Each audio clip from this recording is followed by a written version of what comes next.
Ako po si Mrs. Julie Paz.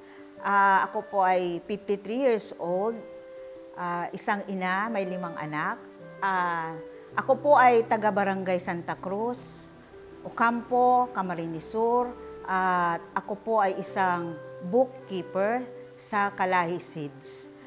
Bilang bookkeeper po, ako po ang responsable sa lahat ng mga transaksyon na gagawin ng aming treasurer. Kailangan po, lalo na sa finance, yan po ay aking nilalagay sa aking logbook para lahat po ng transaksyon, wala po kaming makalimutan, magawa po namin ng maayos ang aming mga trabaho. Ako po si Nelson Eugenio, 50 years old. Bilang EIT, ang EIT po ang gawain ng isang EIT. Siya po ang nangunguna, ako po ang nangunguna sa pag-internal audit ng mga pondo na galing sa Kalahi Seeds, na hawak ng barangay treasurer at tumitingin o nagre-review ng hawak na record ng isang bookkeeper. Kailangan talagang nakatutok ka sa proyekto.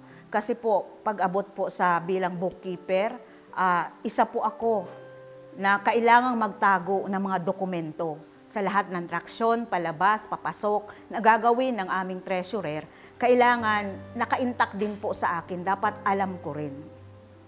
Bilang volunteer, mga practices po, dapat tutok ka. Yung sipag, at ang pagiging, kumbaga, dedikasyon, dapat nandun din para matapos ang proyekto.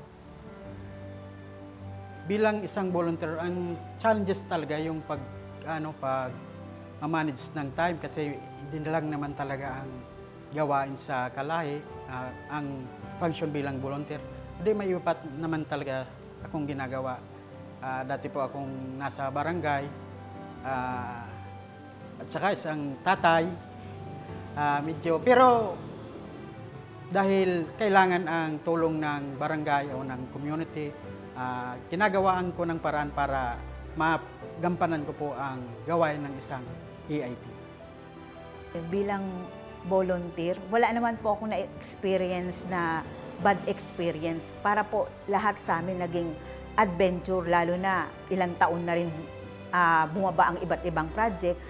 Siguro po, malaking tulong kasi kumbaga ang nadadagdagan ang kaalaman namin sa mga volunteer. Kumbaga, mas lumalakas pa, nagiging kapaki-pakinabang ang mga volunteer na katulad ko.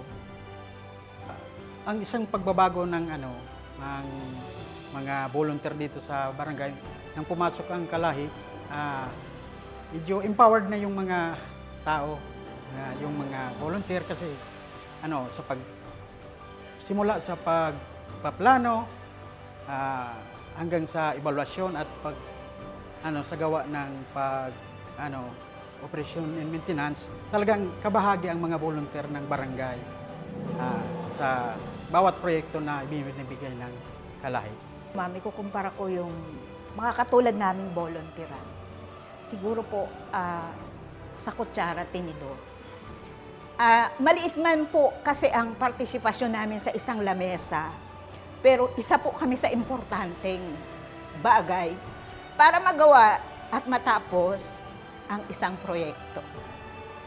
Di po ba, ma'am, sa pagkain, kailangan mo kutsara, tinidor, para masubo mo lang. Ganon din po siguro. Kailangan kaming mga volunteer, magawa namin at matapos namin ang aming gawain para matapos ang proyekto.